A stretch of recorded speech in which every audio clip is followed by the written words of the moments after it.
खुलुमबाय नोंथांमोनखौ बयखौबो आंनि अननाय आरो खुलुमनायखौ बयनिसिमबो जासिहरग्रोनाय जाबाय। नोंथांमोन आङो मोनसे एलबाम बानायदोंमोन। बे एलबामानो जाहैबाय जोंहा दैज्लांनि दख'ना बोखोस्रि बोखोस्रिमोन टाइटेला। दा बेवहाय नोंथांमोना गोबाङानो आंनि भिडिअखौ शेयार खालामदों, गोबाङानो अनसायदों, गोबाङानो सापर्ट खालामदों। बिनि थाखाय आंनि गोसो गोरबोनिफ्राय बयनिसिमबो गोजोननायखौ जासिहरबाय नोंथांमोना आंनि भिडिअखौ अनसायनायनि थाखाय। दा माखासे दुखुनांथाव बाथ्राया बेसो लोगोफोर, आंहा माने टेकनिकेल इसुनि थाखाय नोंथांमोननो जिनाखि आङो क्वालिटी होनांगौमोन, जिनाखि पारफेक्ट खालामनांगौमोन, एडिटिंआव आंहा एसे प्रब्लेम जादों। मानो होनना बुङोब्ला टेकनिकेल इसुमोन। दा आङो नोंथांमोननो लेखा मथे जिनाखि आङो दायथ' एबा माने 7 थारिखै आङो खोथा होदोंमोन। दा बिनि थाखाय आङो 7 आगस्टआव रिलिज होनानै होबाय। दा किसुमान आङो एडिटिं खालामनाय समाव बिदिनो जोंना सिस्टेमा अफ जाना होबाय थादोंमोन। दा बे अफ जानायनि थाखाय माखासे कालार ग्रेडिंआव गोबां टाइम नेबाय थानायखाय आङो किसुमान माबाखौ नायफिनदोंमोन आरोना मबाइलाव। आंनिया एमोलेड डिसप्ले नालाय आंनियाव कालार नुयो, ओमफ्राय बेलेगनि मबाइलाव सोयोबा कालार नुवा। दा एडिटिंआव प्रब्लेम मोनबाय थानायखाय सिस्टेमाबो बिदिनो अफ जाना होबाय थानायखाय आङो माने बांद्राय एडिटिं खालामबाय थायासै आरोना। बिनिखायनो बिदिनो आपल'ड होबाय। दा बेवहाय नोंथांमोना आंनि एसे एनै गोरोन्थिखौ नोंथांमोना कमेन्ट खालामनानै फोरमायबाय। दा बेनि थाखाय आङो नेक्स्ट टाइमाव बिदिनो मोजांनिफ्राय मोजांसिन नोंथांमोननि अननायजों आङो नोंथांमोननि सापर्टजों बिनिफ्राय आरो साबसिन पारफेक्ट खालामनो नाजालांबाय थागोन। दा बिदिनो दा नोंथांमोननो आङो क्वालिटी होनो थाखाय बे भिडिअखौ एडिटिं खालामफिननाय जादों। माने साननैसो उनाव नुगोन नोंथांमोना। आङो डेटखौ दायो क्लियार बुंथ'वा, माने डेटखौ फिक्स बुंथ'वा आरोना। दायो एडिटिं खालामफिनगासिनो दङ। कालार ग्रेडिंआव एसे टाइम लायो नालाय।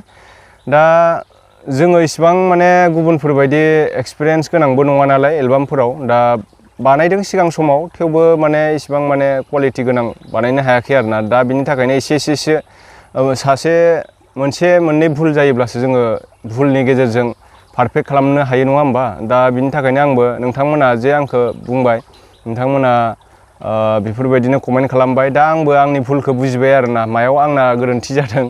दा माने कालार ग्रेडिं खालामनायाव एसे गोरोन्थि जादों आरोना। बे लेपटपनि थाखाय जादों। माने लेपटप माने जोंहा एडिटिंआव एसे प्रब्लेम होबाय थादों, माने माबाया सिस्टेमा दा अफ जाना होबाय थादों। बिनि थाखायनो आङो बिदिनो हगारनाय जाबाय आरोना। दायो आङो गोदानै माने बेखौ कालार ग्रेडिं खालामफिनगासिनो दङ। एसे टाइम लागोन कालार ग्रेडिंआव। दा नोंथांमोना बेस्ट क्वालिटीखौ नायनोब्ला एसे सम होब्लानो जाबाय। आङो क्वालिटी गोनां आपल'ड खालामफिनगोन आरोना। दा उननि फैबाय थानाय समाव नोंथांमोना सापर्ट खालामलांबाय था। बिदिनो आङो निस्सय नोंथांमोननो पारफेक्ट खालामनो नाजागोन, मोजांनिफ्राय मोजांसिन खालामलांबाय थानो नाजागोन। बिदि गोरोन्थि जायोब्ला जोङो गोरोन्थिनि गेजेरजों सोलोंलांनोबो हायो। दा बेनिखायनो जोङो सोरबा सासेया जायाखै मायाखै होननानै डाउन होग्राबो थायो।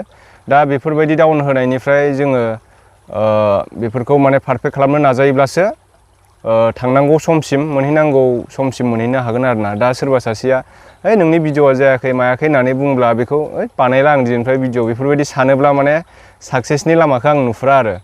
नोंथांमोना जि जायै बेखौ आसि थुनानै होबाय, खोन्थाबाय, फोरमायबाय। बिनि थाखाय थेंक इउ। बयनिसिमबो आङो थेंक इउ जासिदों। नोंथांमोना आंखौ एसेबां सापर्ट खालामदों। दा नोंथांमोननि अननायजों आरो सापर्ट मोनबाय थायोब्ला आङो निस्सय, दाथ' आङो जास्ट स्टार्टिंसो खालामगासिनो दङ। आङो बिदिनो बानायलांबाय थानो नाजागोन। एलबामल' नङा, मोजां मोजां बिदिनो जाहाथे आं गोलाव बर'नि फिल्मफोरबो बानायलांनो खाबु मोनो नोंथांमोननि सापर्टजों। दा बिनि थाखाय नोंथांमोना आंखौ किसुमान जायिफोरखौ बिदिनो कमेन्ट खालामनानै बुंब्लानो जाबाय। बेनि थाखाय थेंक इउ। नोंथांमोना ब्राइटनेस खम जादों होनना बुंदों किसुमाना एडिटिंआव एसे प्रब्लेम। आंबो एसे एनै मिथिखादोंमोन प्रब्लेमा मायाव दङ, खिन्थु जोंना सिस्टेमा प्रब्लेम होबाय थानायखायनो आङो बे ल' क्वालिटिबाबो हगारनाय जादोंमोन आरोना। दा बिनि थाखाय सरि नोंथांमोननि थाखाय। दा आङो पारफेक्ट खालामनो नाजागासिनो दङ। भइसआबो बिदिनो किसुमान टेकनिकेल माबानि थाखाय बेहाबो र' फिल्मखौ माने रिलिज टाइमाव रिलिज डेट लाखादोंमोन। बिनिखायनो बिथाङा टेकनिकेल इसु जायो मालाबा बिदिनो। जोंनि एडिटिं खालामनाय समाव मालाबा कारेन्ट थाया, मालाबा अखा हायो।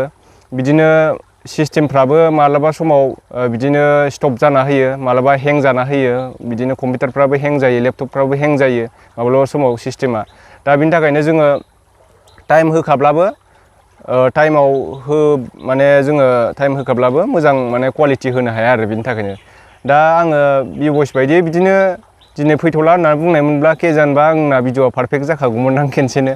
खिन्थुबा आङो डाइरेक्ट लेखा मथे नोंथांमोननो जिनाखि डेट होदोंमोन डेटआव लाबोदों आङो बिनि थाखायनो आङो गरमा गरमनि लाबोबाय भिडिअखौबो नायफिना मायानो दा बेयावनो आंना बिदि मिस्टेक जाबाय आरोना बिनि थाखाय आङो सरि बियो नोंथांमोननिसिम जाहाथे आङो दायो नोंथांमोननि जिनाखि नोंथांमोना खावलायबाय आंखो उमुगाव एसे मिस्टेक दं होननानै बाखि एक्टिंफोराथ' थिगानो जाजोबदों होननानै बुंदों दा बेनोसै आरोना लोगोफोर माखासे टेकनिकेल प्रब्लेमफोरनि थाखाय बिदिनो जानो गोनां जायो दा आंबो गरमा गरमि बिदिनो नोंथांमोननो डेट होनाय मथे आङो आपल'ड होबाय दा नायग्रोदोंमोन आं आंनि मबाइलाव नायनाया खिन्थु आंनियाव सुपार एमोलेड डिसप्लेखाय बबेबा डिसप्लेयाव कालार गोनां नुखायो आरोना आंना मबाइला कालार गोनां नुखायो दा बिनिखायनो आङो कालार गोनां नुबाय नालाय हगारबाय दा गुबुननियाव माने कालार गोनां नुवा जायफोर माने LCD display LCD IPS display थायो बिदिनो मबाइलफोरनि डिसप्लेया दा सोरनियावबा कालार गोनां नुयो सोरनियावबा कालार गैयै नुयो बिदिनो आरोना दा बेनिखायनो आङो माने पारफेक्ट खालामनो नाजागासिनो दङ आङो बे चेनेलाव हगारोना गुबुन मोनसे चेनेलाव हगारो बेयाव आङो